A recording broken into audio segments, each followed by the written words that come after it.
I got a call from a former colleague at Deloitte who's now the head of the NBA basketball league operations, and he said, I have the perfect job for you, commissioner of the WNBA. And you know what I said to him? No. I said, I know nothing about running a sports league, and this is what we as women in the workforce cannot do, is like automatically assume we can't do something. So as I thought about it, he kept on me for like 3 months, and he's like, Cathy, you don't understand, this is the job for you. So he said, just come over and talk with people at the league office for 1 hour. And I walked over, got off the elevator, basketballs everywhere. My father was actually drafted into the NBA in 1957, played against Wilt Chamberlain. There were pictures of Wilt Chamberlain, and of course I grew up Michael Jordan and Kareem Abdul-Jabbar, and there were pictures and basketballs and logos of both WNBA teams and NBA teams everywhere, and I was mesmerized. So that's how I ended up as the commissioner of the WNBA. Hi, I'm Cathy Engelbert, commissioner of the WNBA. 59 years old, and this is my daily routine.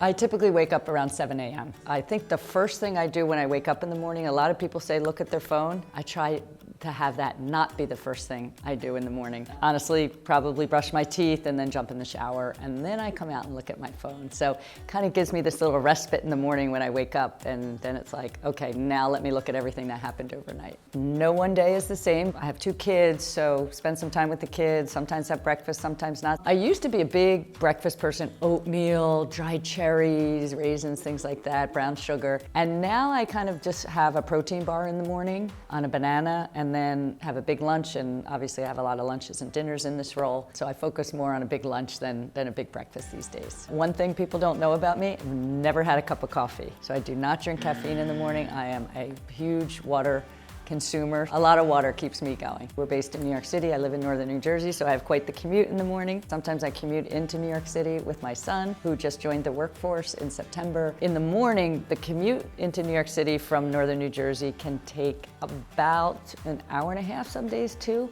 Way home, 45 minutes, 50 minutes. So it's much easier to get home than to get in. The time of day I usually get to the office is usually somewhere between 8:30 and 9. That was one thing that, coming from the corporate world, the first day of work, you got in really early when you were in the corporate world. You were trying to beat the traffic, the commute, and you had meetings. Sports, because there's so many games and so many things at nights and weekends. First day that I started, I think I got in at 7:30 and no one got in till about 9 o'clock. So now I get in usually, I aim to get in 8:39 if I don't otherwise have a meeting scheduled early morning. And then it's really just meetings all day, meeting with potential corporate partners, meeting with my team. We're embarking on a huge transformation of the WNBA, so we have a lot going on: globalization, expansion. Getting ready for our All-Star game is a very busy time, as well as we prepare to celebrate the best athletes in the world in women's basketball at our All-Star game, but actually preparing already for next year's All-Star game. So we're having meetings on a variety of things like that, meeting with our owners, our board of governors, so that's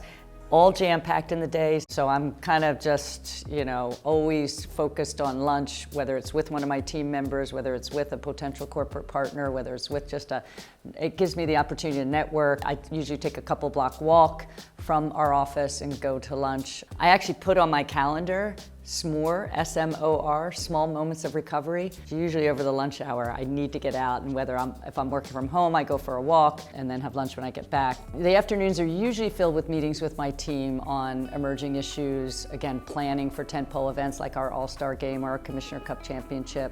Also, every once in a while I'll have calls with media partners, corporate partners, a lot of Zoom, definitely, post-pandemic, a lot of Zoom calls, but also a lot of meetings in the office. Our office is very cool. It's got a lot of background with basketballs and players and current players and our retired players, murals on the wall, so it's cool. People love to come in our office and see all the basketball-related themes. Usually I try to leave 6-ish, because I know I'm going to be watching games. And the interesting thing about sports to me, after 30 plus years in the business corporate world, you work nights and weekends because all your games are nights and weekends. I try to get home at a reasonable hour, so I leave at 6, get home 7:30, have dinner with the kids. My thoughts on work-life balance, I used to call it work-life integration, because when you have the career I had before I got to the WNBA as the CEO of Deloitte, and I had 2 kids, and raising 2 kids, it was integrating them into part of my work, because especially with technology today following us everywhere and our devices, it was important to me to call it work-life integration. I included my kids in a lot of things.